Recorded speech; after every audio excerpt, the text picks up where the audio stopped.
बातमी आहे मनोज जरांगे यांच्या संदर्भात। मनोज जरांगे यांचं उपोषण सुरू झालेलं आहे। अंतरवाली सराटीत जरांगेंनी उपोषण सुरू केलंय।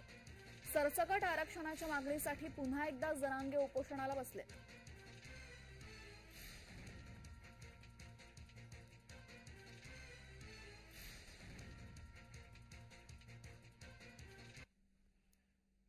या संदर्भात अधिक माहिती देण्यासाठी आमचे प्रतिनिधी विजय चिडे आपल्यासोबत जोडले गेलेले आहेत। विजय, मनोज जरांगे यांचं उपोषण पुन्हा सुरू झालेलं, आजपासून तो उपोषणाला बसलेले आहेत, काय काय मागण्या आहेत, काय परिस्थिती आहे?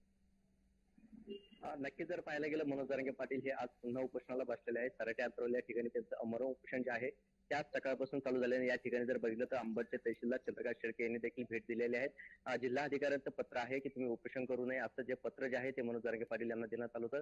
तुमच्या ज्या मागण्या आहेत त्या सरकारपर्यंत पोहोचल्या आहेत असं देखील त्या पत्रामध्ये लिहिलेलं होतं। मात्र मनोज जरांगे पाटील हे त्यांच्या मागणीवरती ठाम होते। यामध्ये जर पाहायला गेलं तर मराठा समाजाला सरसकट आरक्षण देण्यात यावे अशी मागणी जी आहे ती मनोज जरांगे पाटील यांची आहे।